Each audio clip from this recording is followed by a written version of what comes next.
jumpa lagi bersama saya Maria Panggabean dalam video kali ini. Dan dalam kesempatan kali ini saya akan menjelaskan mengenai sosiologi kurikulum. Namun sebelum saya menjelaskan seperti apa itu sosiologi kurikulum dan pembahasannya, pertama sekali saya mengucapkan banyak terima kasih kepada Ibu Rina Kesha Silaban SPDM Hum selaku dosen mata kuliah sosiologi pendidikan. Nah, langsung saja kita bahas apa itu sosiologi kurikulum.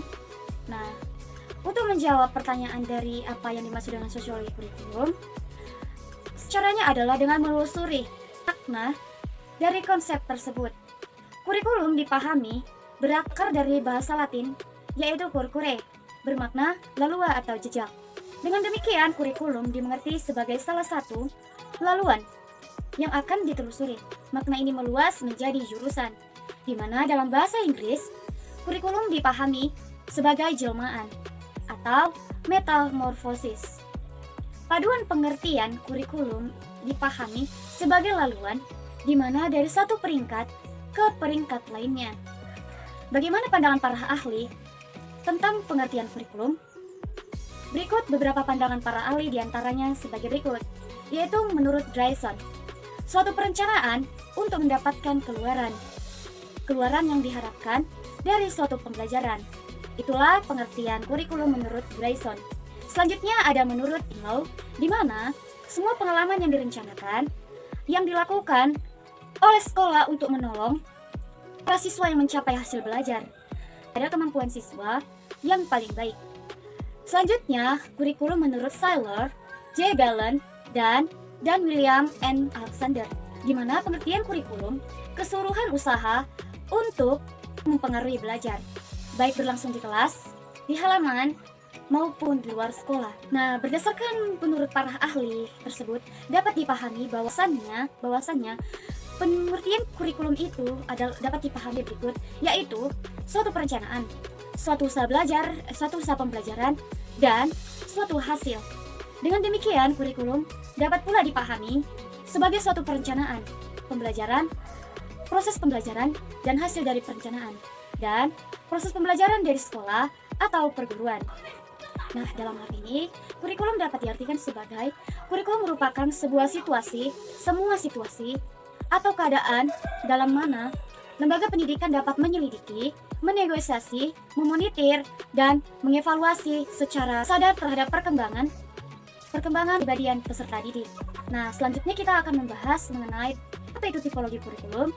Berbagai pakar pendidikan dan sosiologi pendidikan telah mengkonstruksi kurikulum berdasarkan sudut pandang atau landasan pemikiran yang berbeda. Pertama, kurikulum berdasarkan isi. Kurikulum berdasarkan isi yang dipandang terkandung di dalamnya mempunyai 3 tipe, yaitu kurikulum klasik, kurikulum vokasional, dan life adjustment.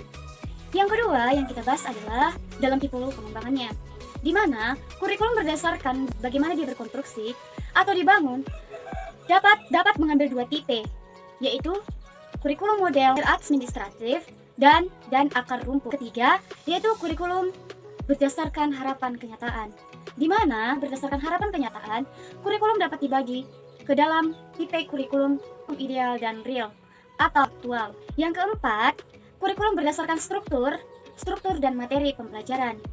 Berdasarkan struktur dan materi pembelajaran, kurikulum dapat dibagi menjadi tipe kurikulum terpisah, terpadu, dan terkolerasi.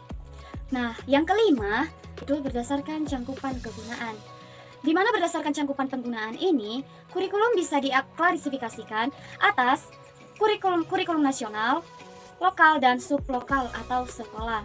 Bagaimana satu kurikulum dikonstruksi? Berikut beberapa pendekatan teoritis yang berkembang dalam konstruksi model kurikulum. Yang pertama, model kurikulum teknik saintifik, di mana inti dari model kurikulum teknik saintifik atau rasio adalah semua kehidupan manusia dapat dicari hukum-hukum yang bersifat umum. Melalui hukum ini, kegiatan manusia dan tindakan dapat dikontrol, dirasionalisasikan, atau dibirokrasikan. Dengan cara ini, kurikulum dapat dipandang kualitas dan logika yang tinggi. Jadi, model kurikulum teknik saintifik ini melihat dunia berpendidikan, bagaimana mesin digambar, dibuat, dan diamati. Model ini berlaku menekankan pada persyaratan tujuan pendidikan. Yang kedua yaitu model kurikulum yang refleksif.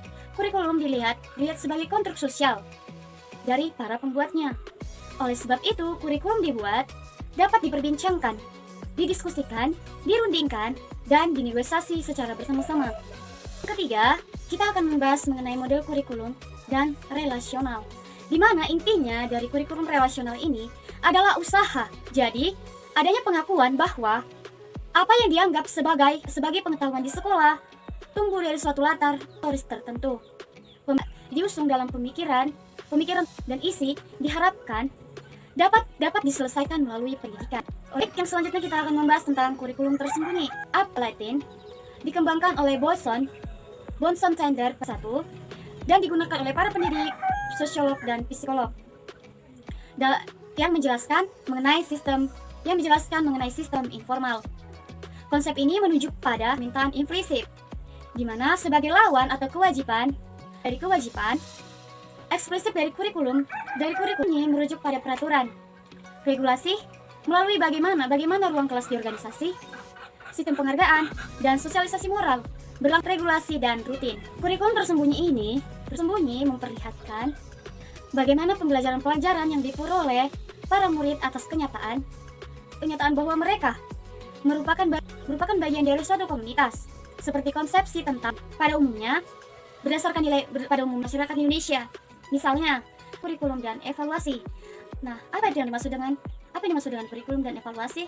Nah, kurikulum dan evaluasi meliputi pembahasan tentang evaluasi kurikulum, di mana dampak dari evaluasi kurikulum pada proses di sekolah.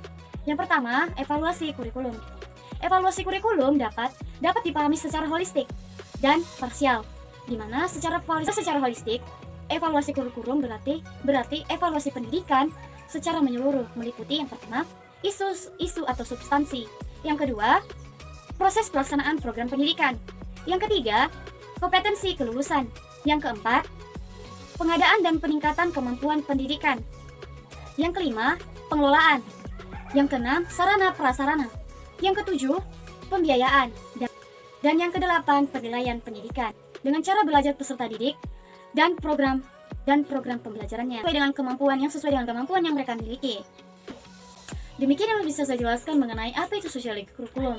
Nah, sekiranya apa yang saya jelaskan tadi dapat bermanfaat bagi kita semua. Demikian saya ucapkan terima kasih dan sampai jumpa.